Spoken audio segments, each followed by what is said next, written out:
Hello दोस्तों, welcome to my YouTube channel Ideal Exam. दोस्तों फिर एक बार हम आपके लेके आए हैं जीके जीएस के प्रश्न, सिर्फ एग्ज़ाम में पूछे गए प्रश्न।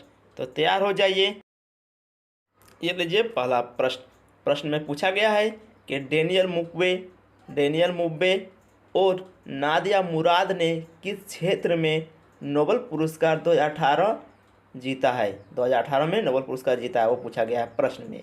डेविड मुक्वे और नादिया मुराद ने किस क्षेत्र में नोबेल पुरस्कार 2018 में जीता है, बताइए। चार ऑप्शन दिए गए हैं।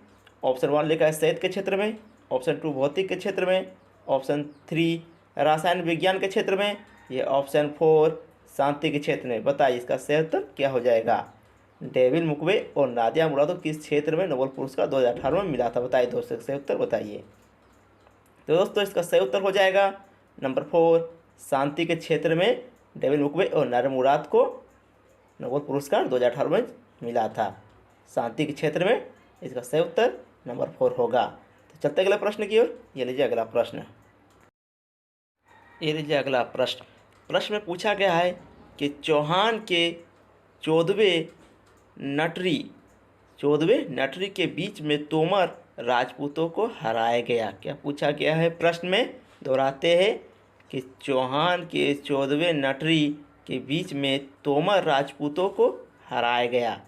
बताइए। चार ऑप्शन दिए गए हैं। ऑप्शन 1 लिखा अयोध्या, ऑप्शन 2 अजमेर, ऑप्शन 3 द्वारिका, या ऑप्शन 4 ग्वालियर। बताइए दोस्तों इसका उत्तर क्या हो जाएगा।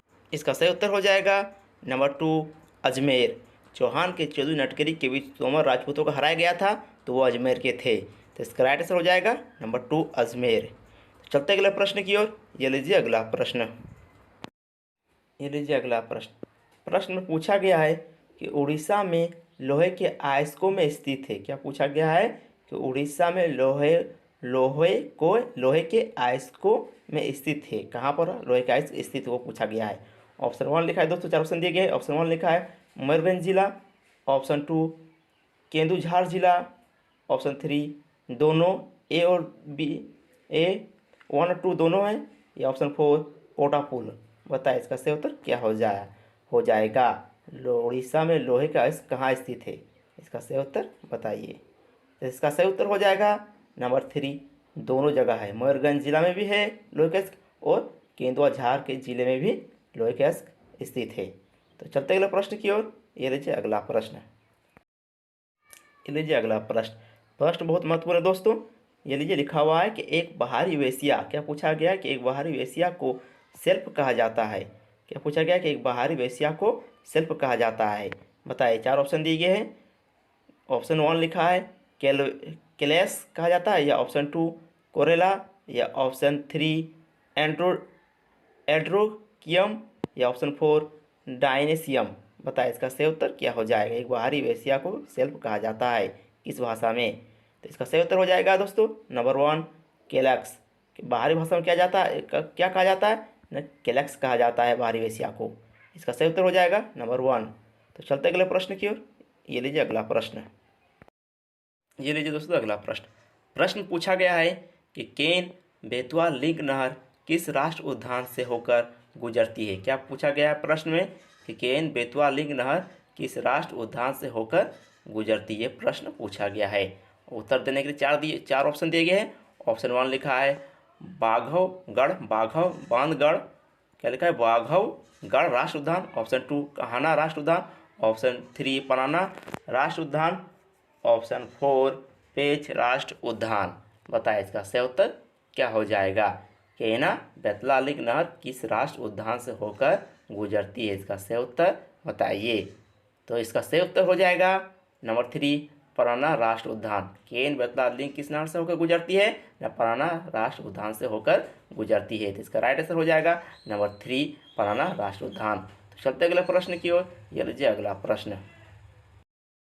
लीजिए अगला प्रश्न में पूछा गया है कि निम्नलिखित में से कौन सा जीव त्वचा से सांस लेता है। प्रश्न में क्या पूछा गया है कि निम्नलिखित में से कौन सा जीव त्वचा से सांस लेता है। चार ऑप्शन दिए गए हैं। ऑप्शन 1 लिखा है सांप, ऑप्शन 2 केचुआ, ऑप्शन 3 बंदर, ऑप्शन 4 इंसानों का। बताइए दोस्तों इसका सही उत्तर क्या हो जाएगा। इनमें से किस जीव जो त्वचा से सांस लेता है, इसका सही उत्तर बताइए। तो इसका सही उत्तर हो जाएगा नंबर 2 केचुआ। केचुआ ऐसा जीव है जो त्वचा से सांस लेता है। करेक्ट आंसर हो जाएगा नंबर 2 केचुआ। चलते अगले प्रश्न की ओर। ये लीजिए नेक्स्ट प्रश्न। ये लीजिए नेक्स्ट प्रश्न। प्रश्न पूछा गया है कि भारतीय प्रायद्वीप पठार का आकार क्या है। क्या पूछा गया है प्रश्न में कि भारतीय प्रायद्वीप पठार का आकार क्या है। 4 ऑप्शन दिए गए हैं।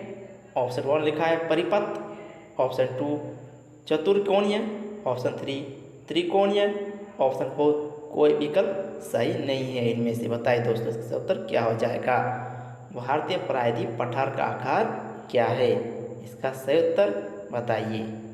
तो इसका सही उत्तर हो जाएगा नंबर 3 त्रिकोणीय। भारतीय प्रायद्वीप का पठार का आकार क्या है ना, त्रिकोणीय आकार है। इसका राइट आंसर नंबर 3 हो जाएगा। तो चलते अगले प्रश्न की ओर। ये लीजिए नेक्स्ट प्रश्न। ये लीजिए अगला प्रश्न। प्रश्न पूछा गया दोस्तों कि ओपेक का मुख्यालय स्थित है। प्रश्न में क्या पूछा गया है कि ओपेक का मुख्यालय स्थित है। इन चारों में से ओपेक का मुख्यालय कहाँ है बताइए। 4 ऑप्शन दिए गए। ऑप्शन 1 लिखा है Paris, option 2 Vienna, option 3 Salzburg, option 4 Geneva. बताइए इसका सही उत्तर क्या हो जाएगा। ओपेक का मुख्यालय कहाँ है, कहाँ पर स्थित है। इसका सही उत्तर हो जाएगा दोस्तों नंबर 2 वियना। ओपेक का मुख्यालय कहाँ पर है ना, वियना पर ओपेक का मुख्यालय है। इसका राइट आंसर नंबर 2 वियना। तो चलते अगले प्रश्न की ओर। ये लीजिए नेक्स्ट प्रश्न। ये लीजिए दोस्तों बहुत ही महत्वपूर्ण प्रश्न लिखा हुआ है प्रश्न में कि निम्नलिखित में से किसने भारत की गरीबी और अन्य ब्रिटिश नियम पुस्तक लिखी है।